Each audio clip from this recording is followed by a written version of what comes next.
नमस्कार दोस्तों, डेट है आज की 7 अगस्त 2021 और स्वागत है आपका एडिटोरियल डिस्कशन में। 3 इश्यूज आज हम डिस्कस करेंगे। सबसे पहला रिट्रोस्पेक्टिव टैक्स से संबंधित, दूसरा इशू हम डिस्कस करेंगे साउथ एशिया में डिजिटल ट्रांसफॉर्मेशन से संबंधित और तीसरा इशू हम डिस्कस करेंगे स्कूल को रीओपन करने से संबंधित। चलिए डिस्कशन स्टार्ट करते हैं। First important article retrospective tax से संबंधित है। आप जीएस पेपर 3 के इस टॉपिक से आर्टिकल को कनेक्ट कर सकते हो। देखो, सबसे पहले तो हम बैकग्राउंड जानेंगे। रिट्रोस्पेक्टिव टैक्स से संबंधित बैकग्राउंड क्या है, वोडाफोन का केस क्या है, केरन एनर्जी कंपनी का केस क्या है। उसके बाद बैकग्राउंड जानने के बाद हम डिस्कस करेंगे कि नया क्या हुआ है। देखो, केन एनर्जी के केस को समझने से पहले हम वोडाफोन का केस समझते हैं। वोडाफोन कंपनी के साथ क्या हुआ था, क्योंकि केन एनर्जी का जो केस है वो वोडाफोन जैसा ही है। आपको याद होगा 2007 के आसपास हमारे देश में एक टेलीकॉम कंपनी हुआ करती थी, हच। ये हांगकांग की कंपनी थी जो इंडिया में ऑपरेट किया करती थी। इस कंपनी के शेयर्स को एक्वायर किया गया वोडाफोन के द्वारा। अब वोडाफोन जो कंपनी है वो यूके की कंपनी है, लेकिन देखो वोडाफोन ने हच को जो एक्वायर किया, ये डील हुई कहां पर, केमैन आइलैंड्स में। आपके मन में एक बात ये आई होगी कि एक यूके की कंपनी हांगकांग की कंपनी से इंडिया की एसेट्स परचेज कर रही है, वो भी एक केमैन आइलैंड में, तो ये डील इंडिया में क्यों नहीं साइन हुई? क्योंकि देखो ये कंपनीज चालाक थी। इनको पता था कि केमैन आइलैंड्स जो हैं, जो कि वैसे यूके की एक ओवरसीज टेरिटरी है लेकिन कैरेबियन सी में है, तो इन कंपनीज को पता था कि अगर केमैन आइलैंड्स में हम जाके डील करेंगे तो फिर वहां पे हमें कैपिटल गेन नहीं देना पड़ेगा। वहां पे जाके डील करना मतलब केमैन आइलैंड्स में आप सब एक फर्जी सी कंपनी स्टैब्लिश करो। दोनों ने फर्जी कंपनी स्टैब्लिश की और उन फर्जी कंपनीज के थ्रू डील हुई। अब चूंकि केमैन आइलैंड्स में कैपिटल गेन टैक्स तो 0 लगता है, तो इन दोनों कंपनीज ने इस पूरी डील को कंप्लीट कर लिया बिना कैपिटल गेन टैक्स किए। तो इंडिया के उस समय फाइनेंस मिनिस्टर हुआ करते थे प्रणब मुखर्जी। उनको लगा ये क्या बेवकूफ़ बना रहे हैं, मतलब इंडिया में हज की एसेट्स को बेचा गया है और उसे वोडाफोन की कंपनी ने खरीदा है और इफेक्टिवली टैक्स नहीं मिला इंडिया को बिल्कुल भी। चलो एक पल के लिए हमने मान लिया कि इन्होंने यूके को टैक्स दिया क्योंकि वोडाफोन यूके की कंपनी है, या फिर हांगकांग को टैक्स दिया गया क्योंकि हज जो है वो हांगकांग की कंपनी है। नहीं, किसी को भी टैक्स नहीं मिला। तो प्रणब मुखर्जी ने कहा क्या कोई ऐसी ट्रांजैक्शन हो सकती है जिसमें प्रॉफिट हो लेकिन कोई टैक्स भी ना दे किसी को भी? तो उस समय इनकम टैक्स डिपार्टमेंट ने टैक्स लायबिलिटी रेज कर दी वोडाफोन के अगेंस्ट। अब आपके मन में आया होगा वोडाफोन के अगेंस्ट क्यों? क्योंकि देखो वोडाफोन ने परचेज किया था हच इंडिया को, यानी हच की इंडियन एसेट्स को, तो कायदे से वोडाफोन को टीडीएस काटना चाहिए था। मतलब वोडाफोन ने जब पैसा दिया था हज को, तो उसमें से कुछ पैसा वोडाफोन के द्वारा काट दिया जाता और उसे इनकम टैक्स अथॉरिटीज को दे दिया जाता। ऐसा इंडियन इनकम टैक्स डिपार्टमेंट ने सोचा था। तो फिर वोडाफोन के अगेंस्ट टैक्स लायबिलिटी रेज कर दी गई इंडियन टैक्स डिपार्टमेंट के द्वारा। लेकिन वोडाफोन ने पैसे देने से इनकार कर दिया कि भैया ऐसे कैसे, मतलब आपके टैक्स सिस्टम में लूप होल्स हैं, आप उन्हें ठीक कीजिए, हमने जो कुछ किया इसमें कुछ गलत नहीं है। तो मामला पहुंचा हाईकोर्ट में। हाईकोर्ट ने सरकार के पक्ष में फैसला दिया। हाईकोर्ट ने कहा कि इनकम टैक्स डिपार्टमेंट ने जो टैक्स लायबिलिटी रेज की है वोडाफोन के अगेंस्ट वो बिल्कुल सही है। तो वोडाफोन ने फिर अपील फाइल कर दी सुप्रीम कोर्ट में। सुप्रीम कोर्ट ने फैसला दिया वोडाफोन के पक्ष में। सुप्रीम कोर्ट ने कहा कि टैक्स सिस्टम में कमियां हैं, तो फिलहाल के लॉ के अनुसार वोडाफोन को कोई टैक्स देना बनता नहीं है। मतलब वोडाफोन सुप्रीम कोर्ट में केस जीत चुका था। अब देखो, सुप्रीम कोर्ट देश की सबसे बड़ी कोर्ट है। सुप्रीम कोर्ट ने फैसला दिया तो सरकार को मान लेना चाहिए था। नहीं, सरकार ने क्या किया, उस समय 2012 की यह बात है, सरकार ने यह किया कि सुप्रीम कोर्ट ने यह फैसला जो दिया है अभी के कानून के हिसाब से दिया है, बट रिट्रोस्पेक्टिव कानून चेंज कर दिया। इनकम टैक्स एक्ट जो 1961 है ना, उसको रिट्रोस्पेक्टिवली चेंज कर दिया गया सरकार के द्वारा और कहा गया कि फ्यूचर में मतलब 1961 से लेके अभी तक जो भी ट्रांजैक्शंस हुई हैं उन पर ये नया जो प्रोविजन ऐड किया गया है वो लागू होगा। आप बताइए क्या ये सही है या गलत है? देखो, रिट्रोस्पेक्टिव कोई चीज़ इंप्लीमेंट करना वो तो गलत ही है। मतलब कायदे से अब कोई भी कंपनी इंडिया में इन्वेस्ट करती है तो प्रेजेंट लॉज को ध्यान में रख के ही करती है ना, कि अभी फिलहाल इंडिया में लॉ ये है, लेकिन आप पीछे जाके कानून चेंज कर देते हो कि हमने कोई नई चीज़ ऐड की है और ये चीज़ 1961 से लागू होगी। तो उस कंपनी को लगेगा ना कि भैया मैंने तो आपके देश में इन्वेस्ट किया है प्रेजेंट लॉज को देखते हुए कि मेरी इन्वेस्टमेंट कितनी सुरक्षित रहेगी, मुझे कितना टैक्स देना पड़ेगा। बट अब आप नया प्रोविजन ऐड कर रहे हो, वो भी बहुत पीछे से, यानी 1961 से आप कह रहे हो कि जितनी भी ट्रांजैक्शन हुई हैं उन पर ये नया प्रोविजन इंप्लीमेंट होगा। तो इसका मतलब तो आपका टैक्स इन्वायरमेंट स्टेबल नहीं है ना, आप कभी भी कुछ भी कर देते हो, पीछे से इंप्लीमेंट कर देते हो। लेकिन सरकार ने ऐसा किया। देखो, अब कायदे से सिस्टम में गलतियां थी, कमियां थी, जिसका फायदा इन कंपनीज के द्वारा उठाया गया। बट रिट्रोस्पेक्टिवली किसी नए खास करके टैक्स प्रोविजन को इंप्लीमेंट करना ये किसी भी देश के इन्वेस्टमेंट सिनेरियो के लिए अच्छा नहीं है। ये गलती सरकार के द्वारा की गई 2012 में। प्रणब मुखर्जी अपनी किताब में लिखते भी हैं कि मनमोहन सिंह जो हमारे देश के प्रधानमंत्री थे उस समय, पी चिदम्बरम, सबने विरोध किया था, आप ऐसा मत कीजिए। उस समय प्रणब मुखर्जी वित्त मंत्री थे, इससे देश में इन्वेस्टमेंट इन्वायरमेंट खराब होगा। बट प्रणब मुखर्जी के द्वारा सुप्रीम कोर्ट में केस हारने के बाद ये रिट्रोस्पेक्टिवली लॉ चेंज किया गया और नई चीज़ ऐड की गई कि अगर इंडिया की एसेट्स को ऑफशोर भी बेचा जाता है, यानी किसी ऐसे आइलैंड पर बेच दिया जाता है जो टैक्स हेवन है, तो भी इंडिया को टैक्स देना पड़ेगा। तो फिर देखो, चूंकि वोडाफोन यूके की कंपनी थी और यूके और इंडिया के बीच एक बायलैटरल इन्वेस्टमेंट ट्रीटी उस समय साइन थी कि अगर कंपनीज के बीच आपस में डिस्प्यूट हो जाता है तो उसे एमिकेबली सुलझाया जाएगा आर्बिट्रेशन के थ्रू। तो सुप्रीम कोर्ट के वर्डिक्ट के बाद जब सरकार ने रिट्रोस्पेक्टिव कानून चेंज किया तो फिर वोडाफोन इस केस को लेके गया आर्बिट्रेशन कोर्ट के पास, परमानेंट कोर्ट ऑफ आर्बिट्रेशन के पास। तो 3 महीने पहले परमानेंट कोर्ट ऑफ आर्बिट्रेशन का वर्डिक्ट आ गया और कोर्ट ने यही कहा कि इंडिया ने जो कुछ किया है वो गलत है, रिट्रोस्पेक्टिव आप टैक्स प्रोविजंस को एंड नहीं कर सकते। यानी वोडाफोन केस को इंडिया हार गया आर्बिट्रेशन कोर्ट में। और देखो, एक हैरानी की बात आपको बताऊं, जो ये आर्बिट्रेशन कोर्ट जिसमें इंडिया केस हारा ना, इसमें 3 नॉमिनी होते हैं, जिस एक को रेकमेंड किया गया वोडाफोन ने, एक को रेकमेंड किया इंडिया ने और एक न्यूट्रल। बट इवन इंडिया के जो नॉमिनी थे ना, यानी जिस जज को इंडिया ने अपना नॉमिनी बनाया था कि इनको आप इस आर्बिट्रेशन पैनल में शामिल कर लो, इवन उन्होंने भी इंडिया के खिलाफ ही वर्डिक्ट दिया। तो वोडाफोन केस का जो वर्डिक्ट सामने आया था ना, वो यूनानिमस था, यानी तीनों के तीनों जजेस ने यही कहा कि इंडिया की गलती है, इंडिया के केस में कोई मेरिट नहीं है और वोडाफोन को कोई टैक्स देना बनता नहीं है इंडियन सरकार को। तो अब देखो, ये तो हमने बात की वोडाफोन के केस की, अब बात करते हैं केरन कंपनी के केस के बारे में। देखो हुआ क्या, 2011 में केरन इंडिया जो कि एक ऑयल कंपनी है, केरन एनर्जी ये एक पेरेंट कंपनी है, मतलब केरन इंडिया कंपनी के जो शेयर्स थे वो केरन एनर्जी के पास थे।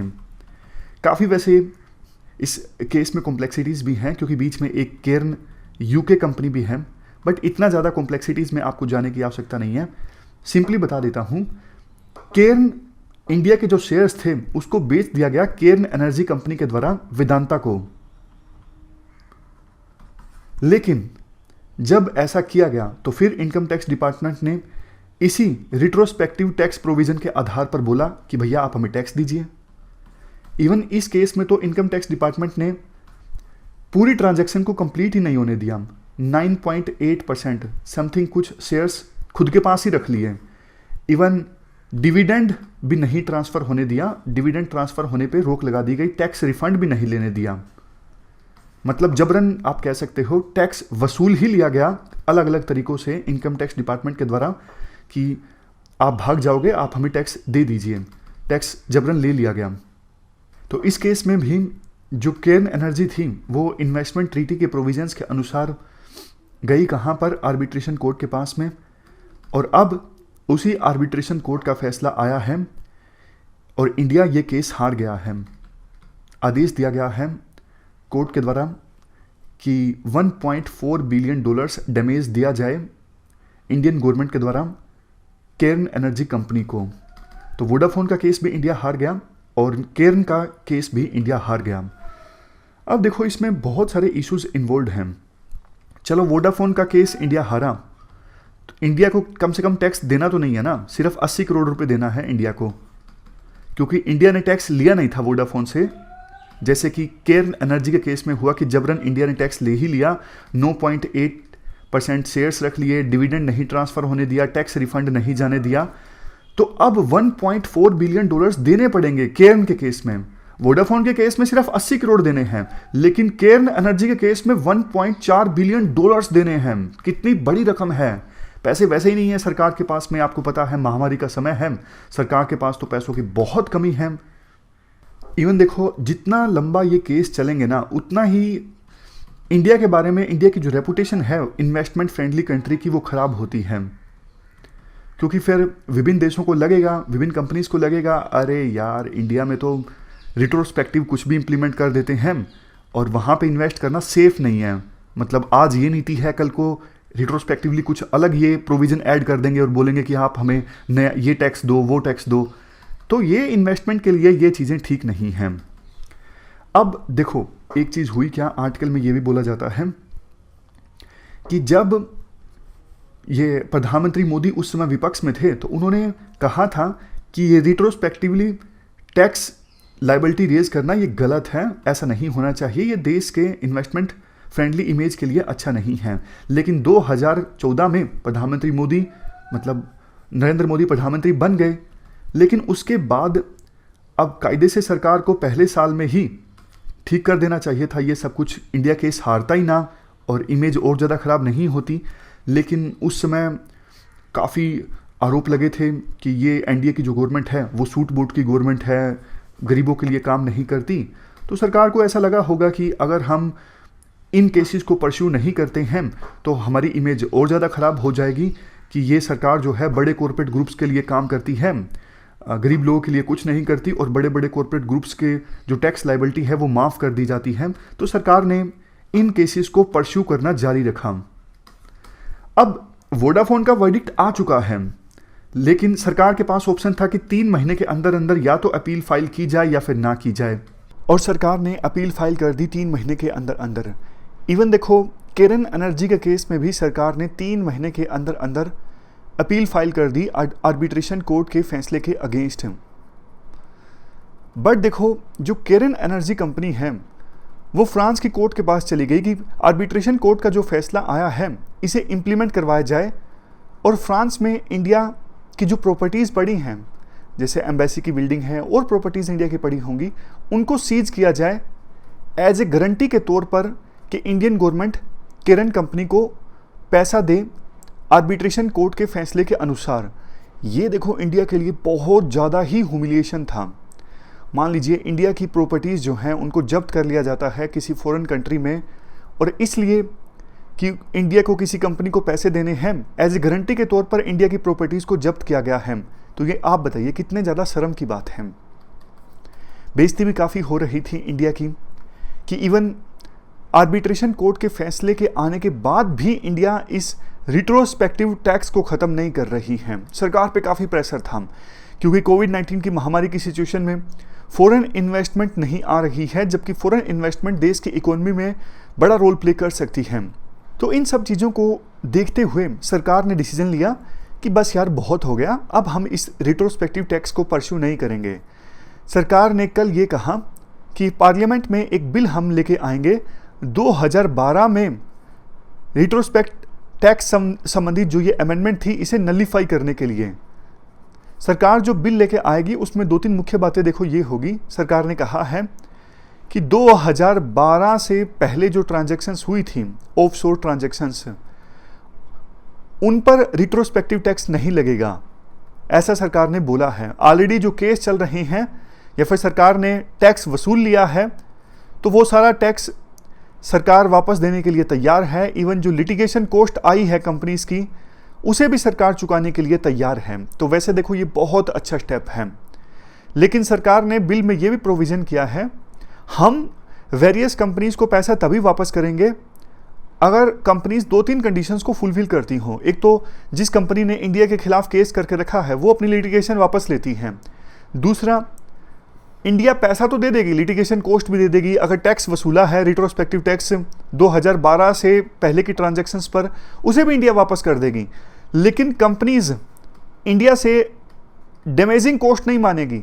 मतलब ऐसा नहीं कि कंपनी यूँ बोल दे कि हाँ इंडिया के टैक्स वसूले जाने के कारण हमें इतने का नुकसान हो गया, इंटरेस्ट भी दो, नहीं, ना तो इंडिया इंटरेस्ट देगा, ना ही कोई डैमेज देगा, ना ही कॉस्ट देगा।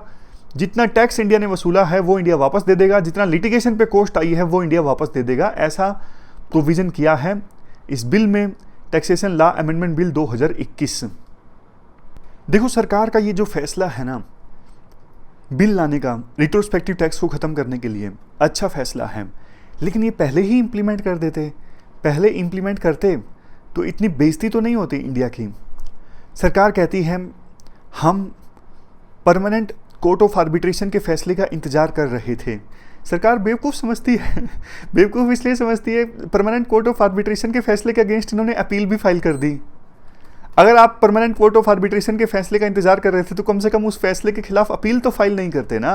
अपील भी इन्होंने फाइल कर दी, लीगल कॉस्ट भी आई होगी, खर्चा भी लगा होगा अपील फाइल करने का, तो फिर जब आपको ये फैसला लेना ही था तो फिर अपील फाइल ही क्यों करी भैया? कम से कम वो पैसे तो बचा लो, थोड़ा बहुत, एक एक पैसे की कीमत है। खैर देर आए दुरुस्त आए, इस फैसले के देखो काफ़ी सारे फायदे हैं।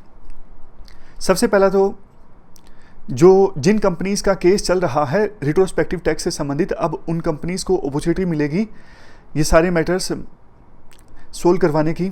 दूसरा, जो फॉरेन इन्वेस्टर्स के मन में एक डाउट होता है कि इंडिया तो देखो ऐसा देश है जहां पर पॉलिसी में बिल्कुल ही स्टेबिलिटी नहीं है, कभी भी ये रिट्रोस्पेक्टिव टैक्स लगा देते हैं, तो सरकार का ये बढ़िया फैसला है उन फॉरेन इन्वेस्टर्स को विश्वास दिलाने के लिए कि देखो नहीं, ऐसा नहीं है कि पहले गलती हुई थी, अब हमने उस गलती को सुधार लिया है।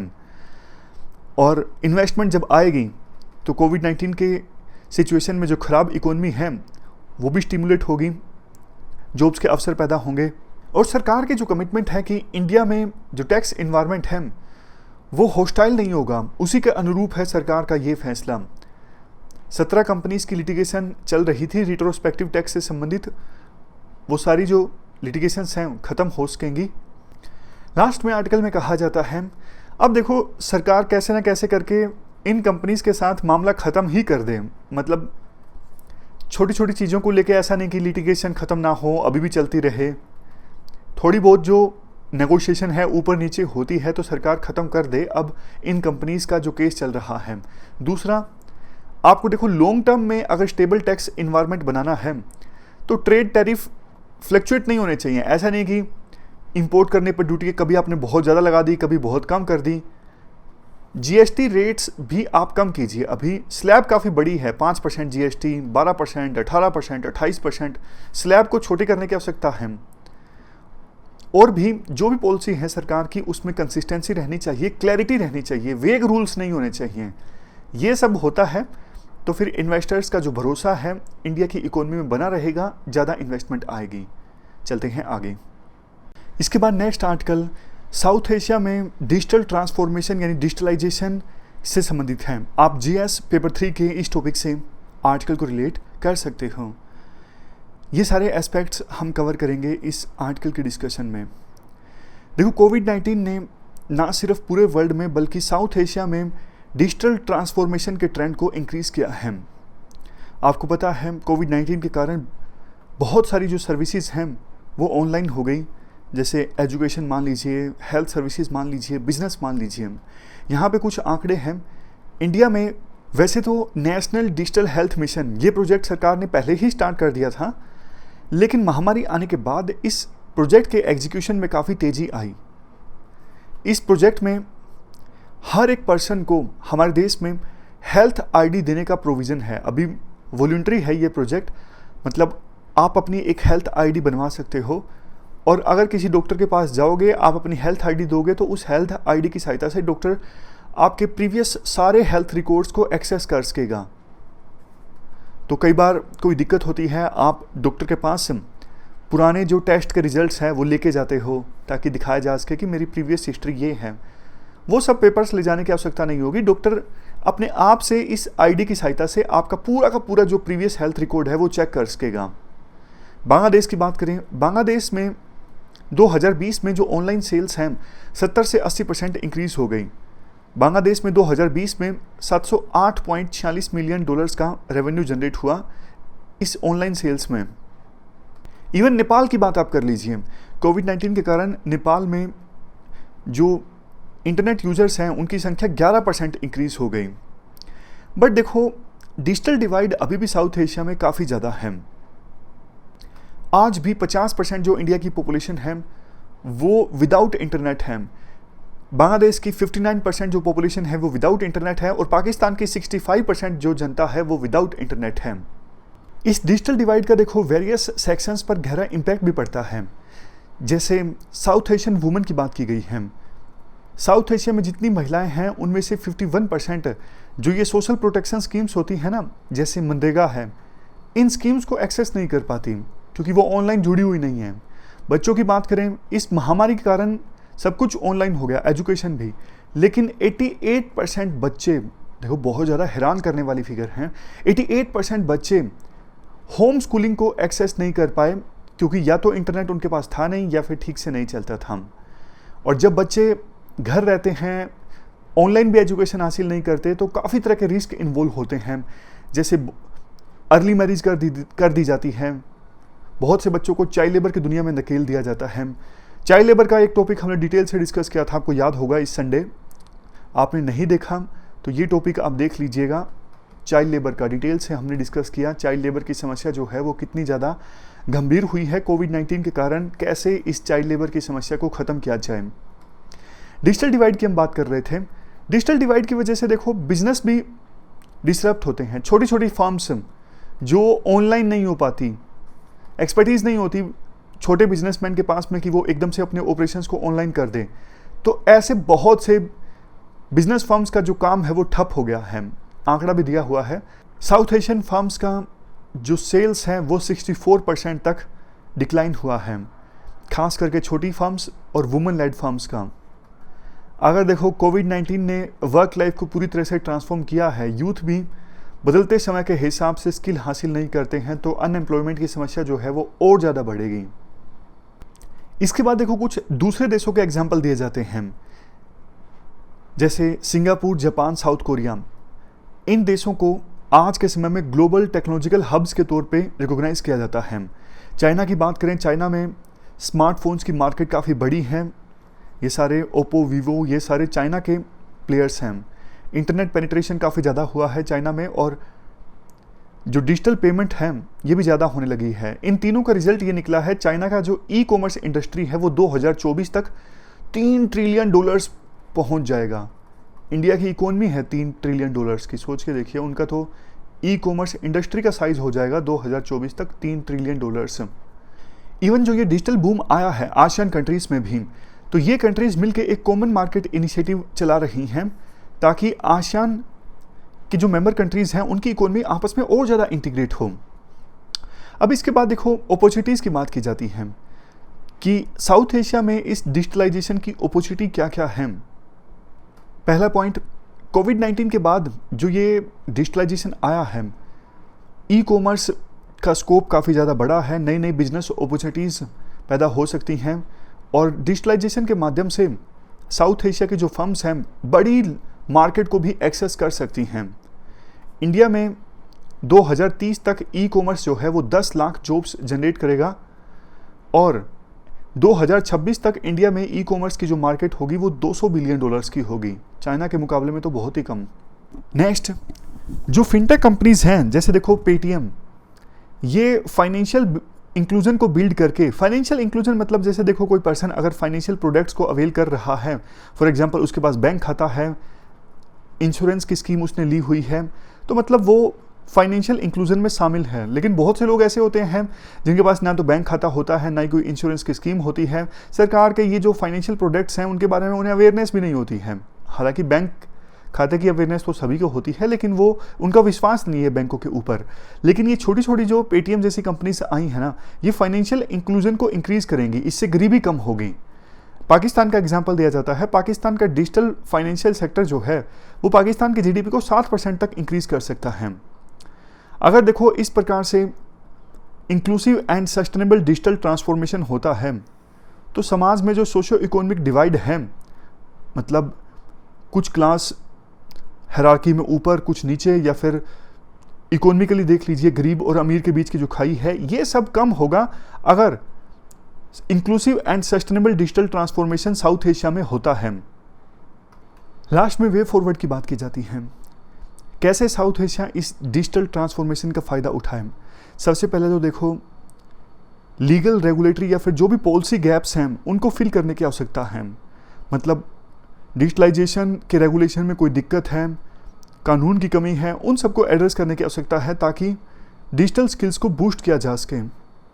नेक्स्ट, इन्वेस्टमेंट की आवश्यकता है। अकेले इंडिया को $35 बिलियन की एनुअल इन्वेस्टमेंट की आवश्यकता है अगर इंडिया को टॉप 5 ग्लोबल डिजिटल इकोनॉमीज में रहना है। पब्लिक प्राइवेट पार्टनरशिप देखो एक बहुत ही अच्छा मैकेनिज्म है। अगर रीजन में डिजिटल इंफ्रास्ट्रक्चर खड़ा करने में पैसों की कमी है तो पब्लिक प्राइवेट पार्टनरशिप का सहारा लिया जा सकता है डिजिटल इंफ्रास्ट्रक्चर क्रिएट करने के लिए। नेक्स्ट, बट देखो कस्टमर को भी प्रोटेक्ट करने की आवश्यकता है। जैसे जैसे डिजिटलाइजेशन आ रहा है कस्टमर और ज़्यादा वल्नरेबल है, साइबर अटैक आपको पता है और ज़्यादा होने लगे हैं, तो कस्टमर को प्रोटेक्ट करने की आवश्यकता है। इसके बाद नेक्स्ट, प्राइवेसी को इंश्योर करने के लिए, जैसे इंडिया में डेटा प्रोटेक्शन बिल अभी तक नहीं आया है, आने वाला है, उसी प्रकार से सभी साउथ एशियन कंट्रीज़ में प्राइवेसी को प्रोटेक्ट करने के लिए मैकेनिज्म होना चाहिए। लास्ट में देखो सभी साउथ एशियन कंट्रीज़ को, जैसे सभी साउथ एशियन कंट्रीज़ ने कोविड-19 की महामारी के बाद हाथ मिलाया था, एक वीडियो कॉन्फ्रेंस भी ऑर्गेनाइज हुई थी, उसी प्रकार से डिजिटल ट्रांसफॉर्मेशन से संबंधित प्रैक्टिसेस को आपस में शेयर करने के लिए साउथ एशियन कंट्रीज़ को आपस में हाथ मिलाना चाहिए, एक दूसरे से सीखना चाहिए। तो ये हमने पूरा आर्टिकल डिस्कस किया साउथ एशिया में डिजिटल ट्रांसफॉर्मेशन से संबंधित। चलते हैं आगे। इसके बाद नेक्स्ट आर्टिकल स्कूल्स को ओपन करने से संबंधित है। आप जीएस पेपर 2 के इस टॉपिक से आर्टिकल को रिलेट कर सकते हो।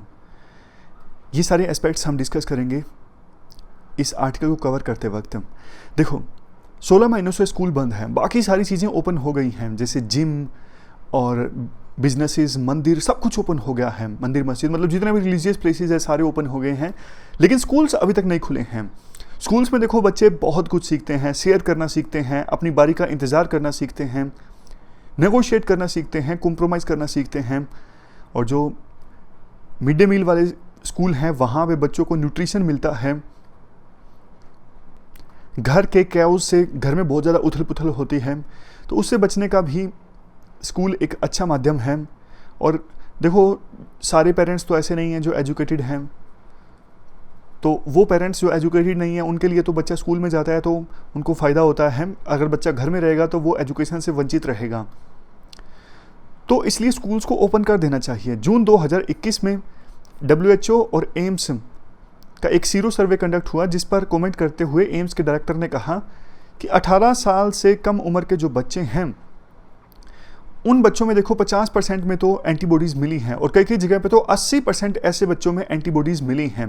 यानी ये बच्चे ऑलरेडी इन्फेक्टेड हैं, उनके अंदर एंटीबॉडीज़ हैं, इसलिए स्कूल्स को ओपन कर देना चाहिए, लेकिन कुछ मेजर्स के साथ में। जैसे सभी स्कूल स्टाफ का प्रॉपर वैक्सीनेशन हो, मतलब सभी स्कूल स्टाफ जितना भी है, ड्राइवर, पीएन, सब उनके लिए वैक्सीनेशन प्रोक्योर हो और पहले उनका वैक्सीनेशन हो।